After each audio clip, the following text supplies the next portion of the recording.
The clatter of plates and the hiss of frying oil filled the small-town diner as the evening crowd settled into their booths. It was a Thursday night, and 23-year-old Emily Carter balanced 3 coffee cups on a tray as easily as breathing. She had been working double shifts all week to cover her mother's medical bills, and the fatigue showed in the faint circles under her eyes. Near the door, the bell jingled and a group of 5 leather-clad bikers rumbled inside, their boots heavy on the linoleum floor. The din of conversation softened. A few customers exchanged wary glances, and the manager, Doug, stiffened behind the counter. Emily offered a warm smile. "Evening, folks, table for 5, the tallest biker, a bearded man with a scar across his brow, gave a polite nod. "If that's all right," Emily led them to a corner booth, ignoring the suspicious whispers from a nearby couple.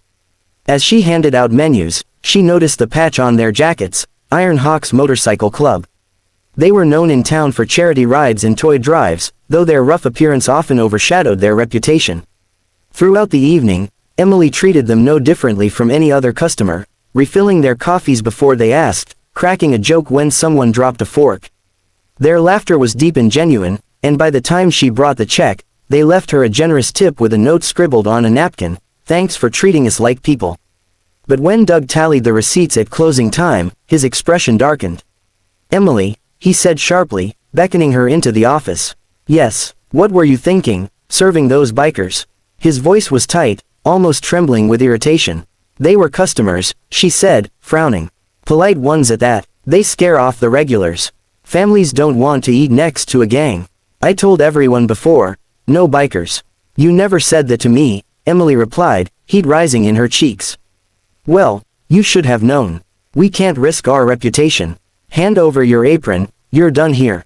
Emily stared at him, stunned. "You're firing me, for serving paying customers." Doug crossed his arms. "This diner is family friendly. I won't argue. Collect your tips and leave." The walk home was long and heavy.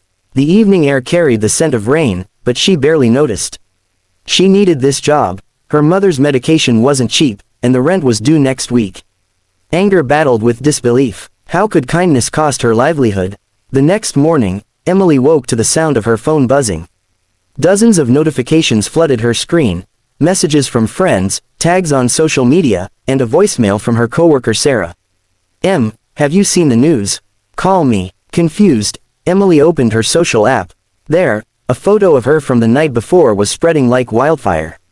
Someone had snapped a picture of her laughing with the bikers, captioned, "Local waitress fired for serving motorcycle club."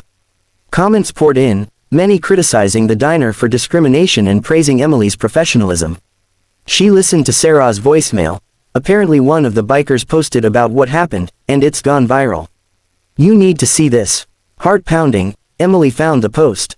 It was from a page belonging to the Iron Hawks. "Last night we stopped at Maple Street Diner for a late meal. Our waitress, Emily, treated us with respect while others whispered. When she was fired for simply serving us, we were heartbroken. We stand with Emily. No one should lose their job for being kind." Thousands of shares, tens of thousands of likes, and a flood of supportive comments filled the page. Still processing the whirlwind, Emily heard a knock at her door. She opened it to find the tall biker with the scar. His name, he introduced, was Grant, standing there with a friendly smile. "Hope I'm not intruding," he said. "We wanted to make sure you're okay." Word travels fast. Emily blinked. I'm shocked. I didn't think anyone would care this much." Grant chuckled. "People care about fairness and kindness. We were planning a charity ride today. We'd like you to join us, if you're comfortable. We'll make sure your side of the story is heard."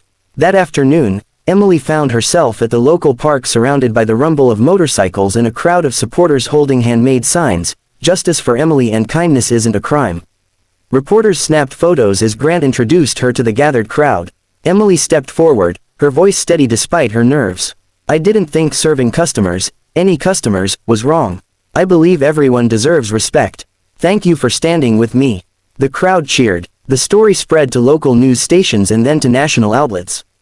People called for a boycott of Maple Street Diner. By evening, the diner's reviews plummeted, and Doug faced a storm of criticism. That night, as Emily returned home, her phone rang again. It was a woman named Carla, the owner of a well-known cafe in the neighboring city.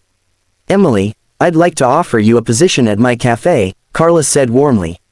Someone with your heart and professionalism is exactly who we need. And we'll match your previous wage plus benefits.